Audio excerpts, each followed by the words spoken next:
하나님의 말씀은 열왕기하 25장 8절에서 21절까지의 말씀입니다. 열왕기하 25장 8절에서 21절입니다.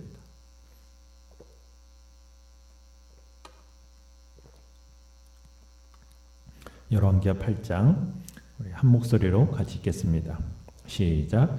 바벨론 왕 느부갓네살의 19째 해 5월 7일에 바벨론 왕의 신복 시대장 느부사라단이 예루살렘에 이르러 여호와의 성전과 왕궁을 불사르고 예루살렘의 모든 집을 귀인의 집까지 불살랐으며 시대장에게 속한 갈대아 온 군대가 예루살렘 주위의 성벽을 헐었으며 성중에 남아있는 백성과 바벨론 왕에게 항복한 자들과 무리 중 남은 자는 시대장 느부사라단이 모두 사로잡아가고 시대장이 그 땅에 비천한 자를 남겨두어 포도원을 다스리는 자와 농부가 되게 하였더라. 갈대아 사람이 또 여호와의 성전의 두 놋기둥과 받침들과 여호와의 성전의 놋바다를 깨뜨려 그 놋을 바벨론으로 가져가고 또 가마들과 부삽들과 부집개들과 숟가락들과 섬길 때에 쓰는 모든 놋그릇을 다 가져갔으며 시대장이 또 불 옮기는 그릇들과 주발들 곧 금으로 만든 것이나 은으로 만든 것이나 모두 가져갔으며 또 솔로몬이 여호와의 성전을 위하여 만든 두 기둥과 한 바다와 받침들을 가져갔는데 이 모든 기구의 놋 무게를 헤아릴 수 없었으니 그 한 기둥은 높이가 18규빗이요 그 꼭대기에 놋머리가 있어 높이가 3규빗이요 그 머리에 둘린 그물과 석류가 다 놋이라. 다른 기둥의 장식과 그물도 이와 같았더라. 21절까지입니다. 시대장이 대제사장 스라야와 부제사장 스바냐와 성전 문지기 3사람을 사로잡고 또 성중에서 사람을 사로잡았으니 곧 군사를 거느린 내시 한 사람과 또 성중에서 만난 바 왕의 시종 5사람과 백성을 징집하는 장관의 서기관 1사람과 성중에서 만난 바 백성 60명이라. 시대장 느부사라단이 그들을 사로잡아 가지고 림나 바벨론 왕에게 나아가매 바벨론 왕이 하맛 땅 림나에서 다 쳐 죽였더라. 이와 같이 유다가 사로잡혀 본토에서 떠났더라. 아멘. 오늘 말씀의 제목은 남은 자의 은혜라는 제목으로 말씀을 나눕니다. 느부갓네살 왕이 예루살렘을 정복한 후에 곧바로 당장 예루살렘을 불태우지는 않았습니다. 바벨론 왕의 신하들은 일단 거의 대부분의 사람들을 포로로 잡아간 후에 성 자체는 그냥 두고 있었어요. 그러다가 약 한 달이 지난 후에 이제 예루살렘을 불살라서 완전히 파괴하기로 결정을 합니다. 그러면서 이제 등장하는 인물이 나오는데 그 사람은 느부갓네살의 시대장관인 느부사라단입니다. 이 사람이 이제 예루살렘 성에 입성하게 돼요. 이 날이 언제냐? 8절에 보시면 5월 7일입니다. 유대인 달력으로 5월 7일인데 느부갓네살의 임무는 무엇이냐면 예루살렘이 다시는 바벨론에 반역할 수 없도록 철저하게 파괴하는 겁니다. 그리고 남은 사람들을 바벨론으로 끌고 가는 역할이 이 느부사라단의 임무였던 것이죠. 자, 내용 관찰 문제 1번을 보시면 바벨론의 시대장 느부사라단이 예루살렘에 와서 행한 일들은 무엇입니까? 자, 바벨론의 시대장 느부사라단이 군대를 이끌고 들어가서 예루살렘에 불을 지르기 시작합니다. 9절에 보시면 불을 지르는데 어디부터 불을 지르고 있습니까? 여호와의 성전, 그리고 그 다음에는 왕궁을 불사릅니다. 그 다음에는 예루살렘 귀족들의 모든 큰 집들을 다 불을 질러버립니다. 그리고 10절에 가보시면은 예루살렘 사면 성벽을 헐어버립니다. 아마 이 일이 있기 전에 우리가 뒤에 13절에서부터 쭉 보면은 예루살렘 성전이나 왕궁에 있었던 좋은 것들은 또 다 가져갑니다.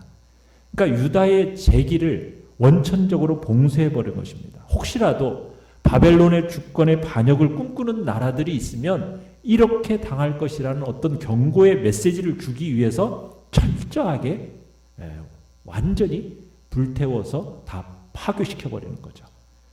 어떻게 보면 다윗과 솔로몬의 영화가 그렇게 갈고 닦아 세워놨던 그 모든 것들이 순식간에 다 무너져 내려버리게 된 겁니다. 자, 내용 관찰 문제 2번을 보시면 느부사라단이 성전에서 약탈해 바벨론으로 가져간 것은 무엇이며 규모가 어느 정도입니까? 자, 13절부터 보시면은 바벨론 군대가 예루살렘 성전을 회파하면서 그곳에 있었던 모든 기물들을 이제 바벨론으로 다 가져갑니다.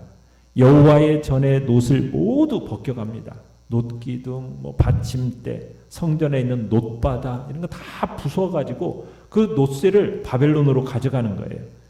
거기다가 15절에도 보시면은 불 옮기는 그릇들, 주발들, 또 금으로 만든 것, 은으로 만든 것, 금, 은 다 벗겨가지고 가져가는 겁니다. 뭐 하나 남는 것 없이 다 가져가는 거예요.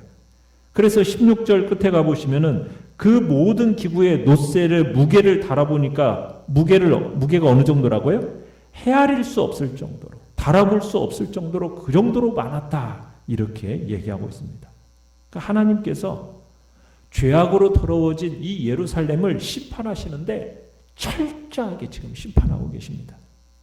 그러니까 하나님은 예루살렘 성뿐만 아니라 예루살렘 성전도 파괴하셨어요. 성전도.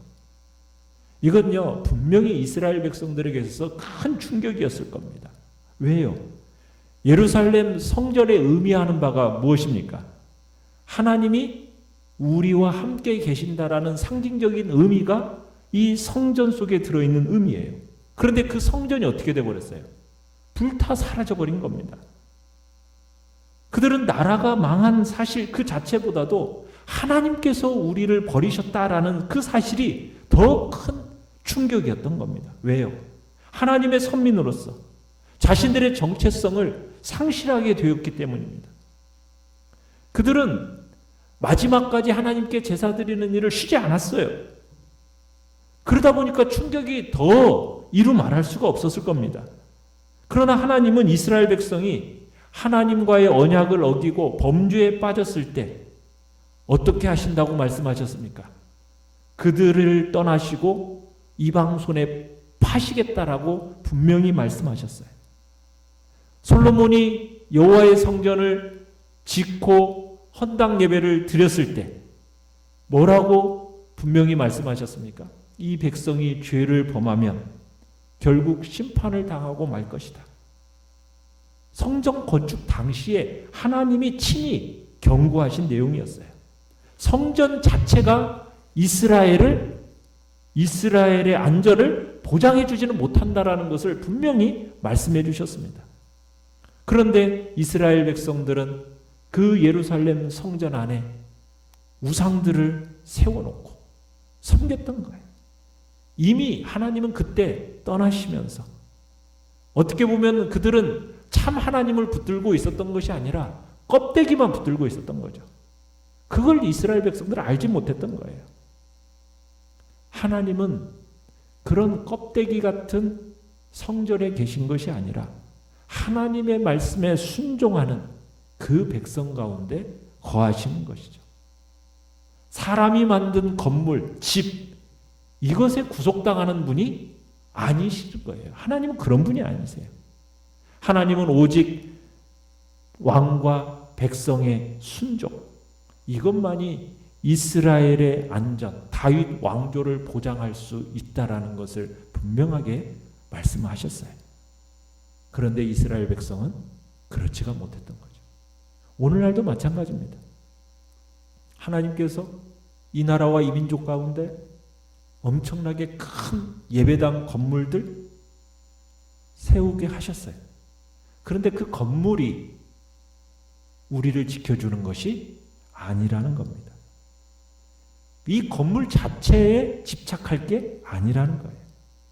우리의 형식적인 신앙의 작태, 이 형식적인 것에 우리가 그것을 붙들고 신앙생활에서는 안 됩니다. 그거 버려야 됩니다.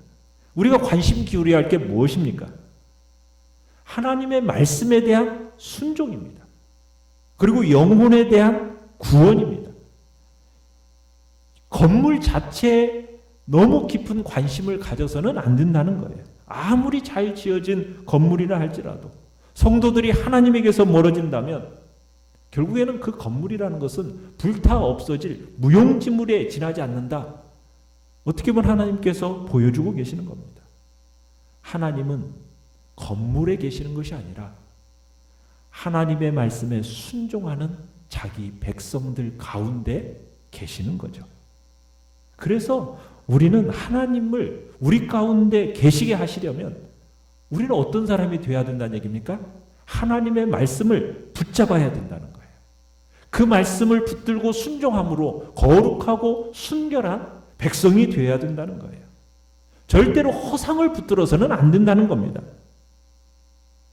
하나님을 인격적으로 붙들고 그분을 의지하는 삶이 필요한 거죠. 껍데기만 붙들고 있는 신앙 버려야 된다는 얘기입니다. 우리가 집착해야 될 것은 껍데기가 아닙니다. 건물이 아닙니다.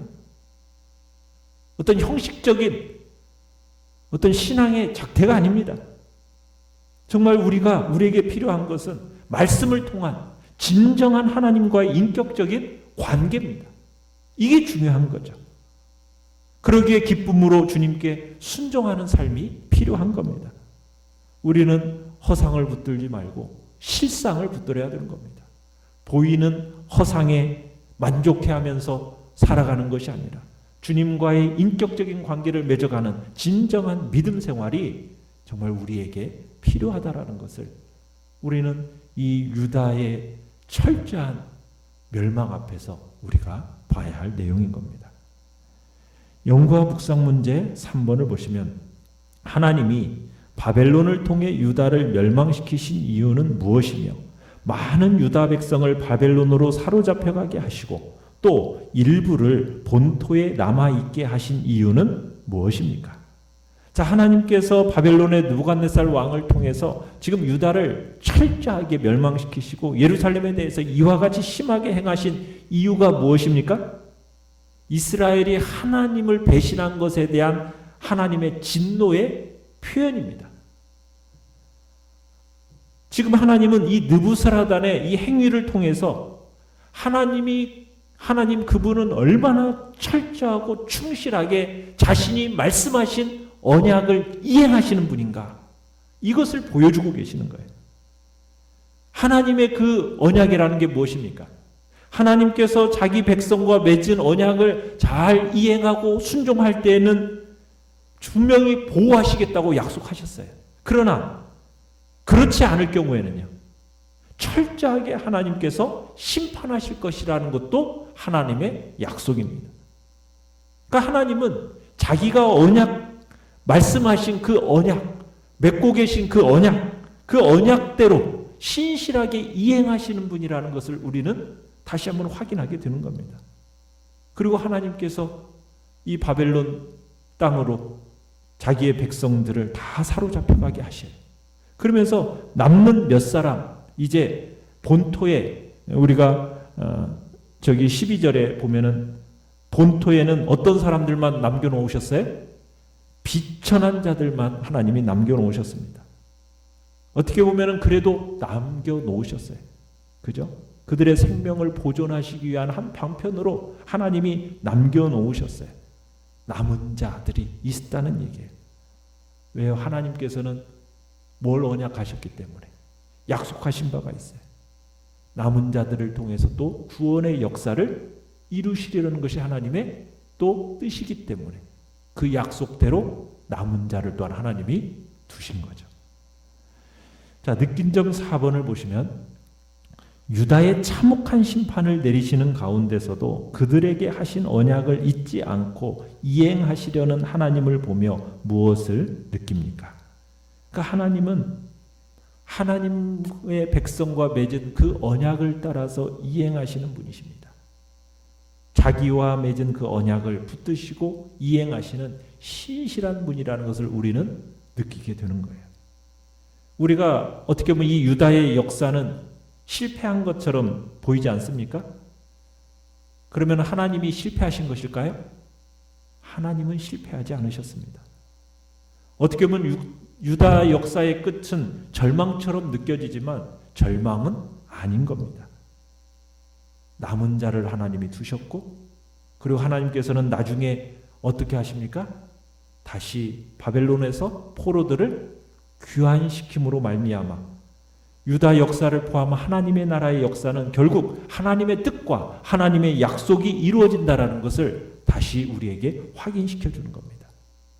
만 가지 어려움을 극복하고 성취하시는 그 약속에 신실하신 하나님, 우리는 보게 되는 거죠. 그래서 이 유다 역사를 통해서 우리가 보게 되는 내용은 하나님은 자기 백성을 징계하시고 심판하시는 듯이 보이지만, 그러나 마침내 하나님은 자기의 백성들에게 소망을 불어넣어 주시는 하나님은 그런 신실하신 하나님이라는 것을 다시 한번 우리로 하여금 느끼게 하는 것입니다. 그래서 우리가 살아가는 이 시대에 이 하나님은 동일하신 하나님이세요. 그 동일하신 하나님을 우리는 구속사의 주인으로 믿습니다. 그러기에 우리 그리스도인들은 절망의 이유를 찾는 절망의 사람들이 아닙니다. 우리는 어떤 상황 속에서도 소망의 움직임을 믿음의 안목으로 포착하는 사람들이에요. 그게 그리스도인이에요. 우리는 믿음의 눈으로 역사를 바라봐야 됩니다. 하나님의 목적이 무엇인가? 그분의 목적을 가지고 이스라엘의 역사를 주관하시듯이 오늘날 하나님께서 자신의 목적을 가지고 자신의 몸된 교회, 그리스도의 몸된 교회를 세워가시고 그의 역사를 운행하고 계심을 우리는 바라볼 줄 알아야 되는 거죠. 주님의 뜻과 계획 가운데서 남은 자들이 있습니다.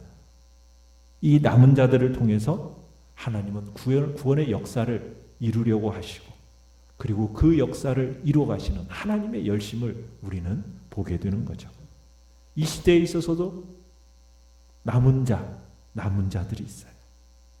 우리가 그런 남은 자로 서 있기를 간절히 바랍니다.